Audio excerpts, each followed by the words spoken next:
Aduh sate gurita le ya. Sate gurita. Ya, betul na jaro-jaro. Sate gurita. Nama sate gurita jak kena.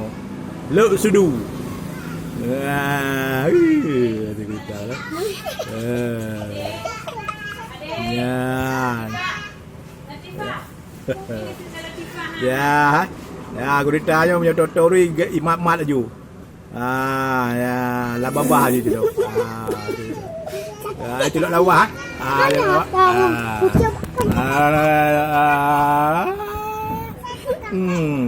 Kalau dah nak le kayak tu.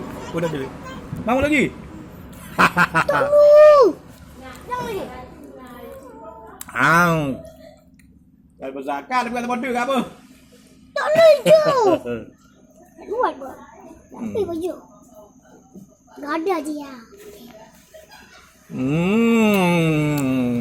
Mangalah tu dah. Mantap. Aduh. Nikmat Allah mana lagi yang engkau ingkari? Sate gurita.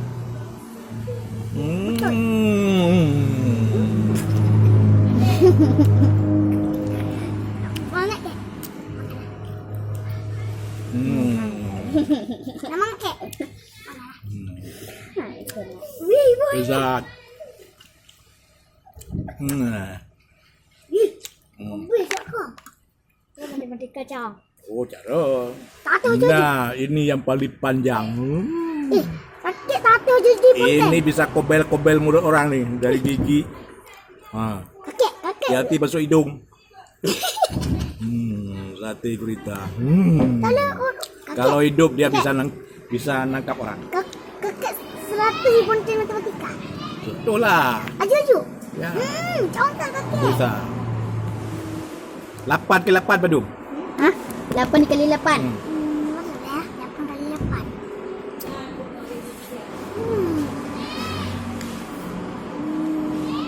Red Hat. Ho. Cicok Platon 60 foot. Nah, payah aku cari tu. Man. Nampak. Ana. Aci cok aku Platon cari. Anak kalkulator. Ana kalkulator. Buat apa dah? Ci cari apa? Badung. Apa cok dia? Sate gurita. Masuk lagi mulut.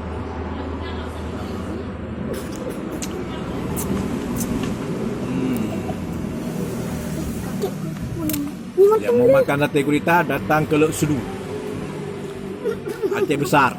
Di barat Aceh Besar. 30 km dari Banda Aceh.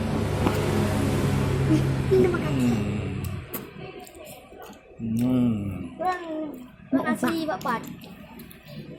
Orang asli mana? Cara yuk. Uncap preh. Acara pleh. Orang ninggal. Musuh. Hah? Anak umi diri. Oh, anya na.